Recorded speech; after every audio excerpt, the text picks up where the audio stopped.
دوستو آئیے آج چلتے ہیں اس کراچی کی طرف جو کبھی روشنیوں کا شہر کہلاتا تھا، ایک ایسا شہر جو سکون، محبت اور بھائی چارے کی خوشبو سے بھرا ہوا تھا۔ ان دنوں کراچی کی سڑکیں اتنی مصروف اور شور شرابے والی نہیں تھیں، گھڑیاں اور وقت آہستہ آہستہ گزرتا تھا، رکشے اور بسیں نظر آتی تھی لیکن اتنا رش نہیں ہوتا تھا کہ سانس لینا مشکل ہو جائے۔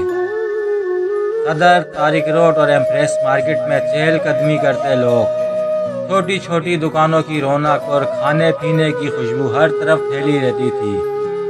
سمندر کی ہوا اس وقت واقعی ٹھنڈک دیتی تھی۔ کلفٹن ہاکس وے بیچ پر فیملی کا جانا ایک معمول تھا، سب ایک ساتھ جاتے، کھانے پینے کی ٹوکریاں ساتھ ہوتی، بچے ریت پر کھیلتے اور بڑے بیٹھ کر گپ شپ کرتے۔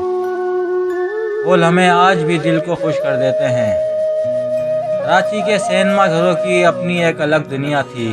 اشاعت، پرنس، ریگل اور کیپری میں نئی فلم کا لگنا ایک ایونٹ ہوتا تھا۔ پورا خاندان شام کو نکلتا اور فلم دیکھنے کے بعد بنس روڈ پر حلوہ پوری، نہاری یا بریانی کھائے بغیر واپسی کا سوچنا بھی مشکل تھا۔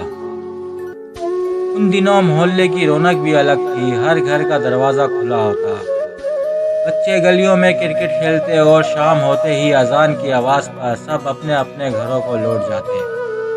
خوشی ہو یا غم، عید ہو یا محرم، سب مل جل کر مناتے تھے۔ نہ کوئی تنہائی تھی، نہ کوئی بیگانگی۔ کراچی کی راتیں بھی کچھ اور ہی رنگ رکھتی تھی۔ روشنیوں سے جگمگاتا یہ شہر ایک خواب کی مانند لگتا تھا۔ بسوں پر بیٹھے مسافر، فٹ پاتھوں پر چائے کے ہوٹل اور دوستوں کی محفلیں، یہ سب مل کر ایک ایسی یادیں بنا گئے جو آج بھی دل کو چھو جاتی ہیں۔ آج جب ہم اس وقت کو یاد کرتے ہیں تو لگتا ہے کہ کراچی صرف ایک شہر نہیں تھا بلکہ ایک احساس تھا، محبت، سکون اور خوشیوں کا وہ دور جو شاید اب کبھی واپس نہ آئے لیکن ہماری یادوں میں ہمیشہ زندہ رہے گا۔